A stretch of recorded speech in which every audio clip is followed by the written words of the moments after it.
You know, I haven't really said anything for a while, and that is only because I didn't need to. I didn't need to take the time constantly because over the last 3 years, there's been people putting out ideas, and people have been believing them and running with them, and then calling people names if you don't agree with what they've heard. So it's been really kind of very, very, very frustrating. What I find in my time of not reporting is simply that the media cycle is simply moving too fast. There are people out there, and I'll say just like me, that are engaged in the narratives that are being put forth and then engaging in trying to figure out the truth of them. Because the funniest thing about me is like, in the beginning, I didn't know anything. I didn't know anything. And I was okay with that. I mean, I was working in a day job and I was making, what I could make, and I was working and married and doing, but I didn't know anything about the political climate. I had feelings and I was definitely politically active in terms of ideology, in terms of my performances that I put together, but I never really actually understood. And then I started to be called names for being like, well, can't we just talk about this? But this is not my point, because over the last few weeks, today is October 13th or something like that, the information every single day, it's either recycled or it's constant. And I just found myself like just not even tapping out, just being like, I don't need to do this. Because one of the interesting things that maybe you've noticed is that a story would come out.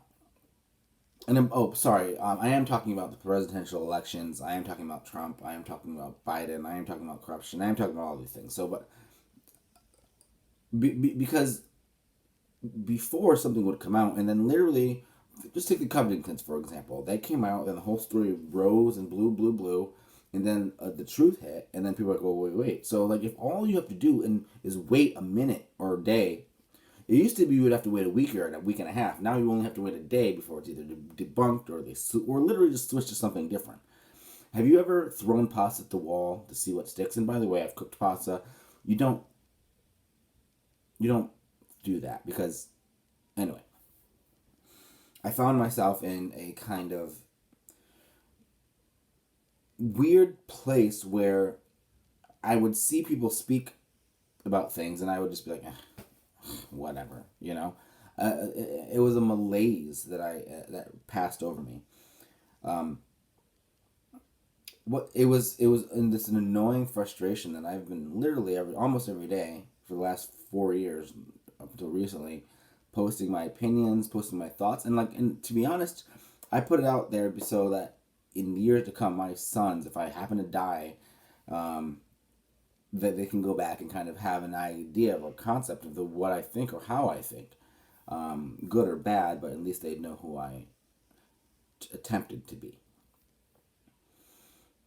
So right now, I find myself, if anyone cares, simply watching the stories unfold. I'm watching the narrative unfold, and then the story that I'm talking about unfold. And I guess I don't want to make this long because I made a post a long time ago. If I don't have anything if I don't have anything to say, I just don't say anything. But I will say this: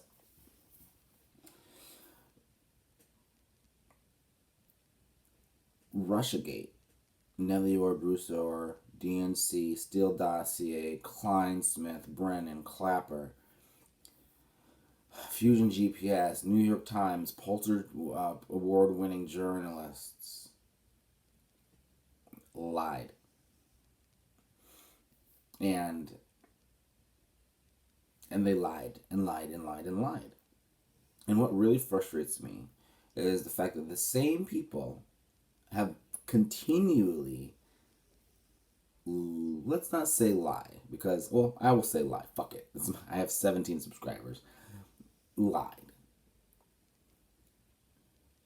And people are still continuing to believe what these proven liars, Klein Smith, proven liars, altering documents so that they can get their own identity, proven liars, we are still continuing to jump through the hoops that they have provided for us. Impeachment, Ukraine, grab him by the puss, all that stuff. I mean, that's old. Grab him by the puss, he did say that, and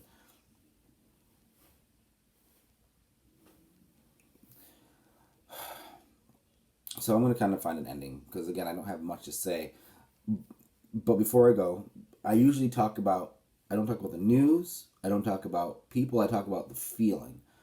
And what I'm feeling as we are weeks away from this 2020 election, I'm calling it. It's going to be a Trump landslide. Now, I'm going to do a little more organization and make more videos in the next few days, few weeks, and as we go up, because I've gone all the way to the left, I've gone all the way to the right, I've even gone up, which means, or A or down, or I don't know what. I've looked into the Antifa. I know kind of what everyone's thinking.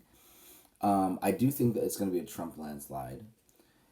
I do know that we need to at least elect a ham sandwich to the Supreme Court because there will be some dirty tricks played.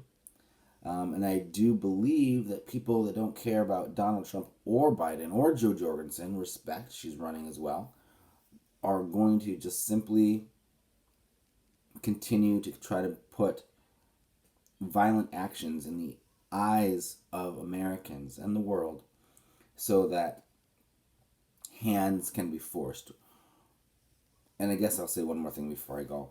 Like, even though this year, 4 years, this has been crazy, and people are upset, but it's great. Make your voices known, make them heard. Don't hit anybody. But this has been an enlightenment, and a political governance enlightenment.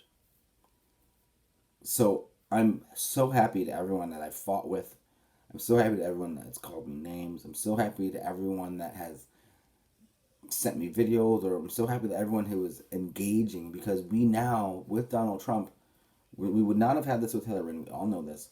We now have the ability to look through the smile and through the veneer, plastic veneer of uprightedness, and see what the job does and what it is and how it's to be done.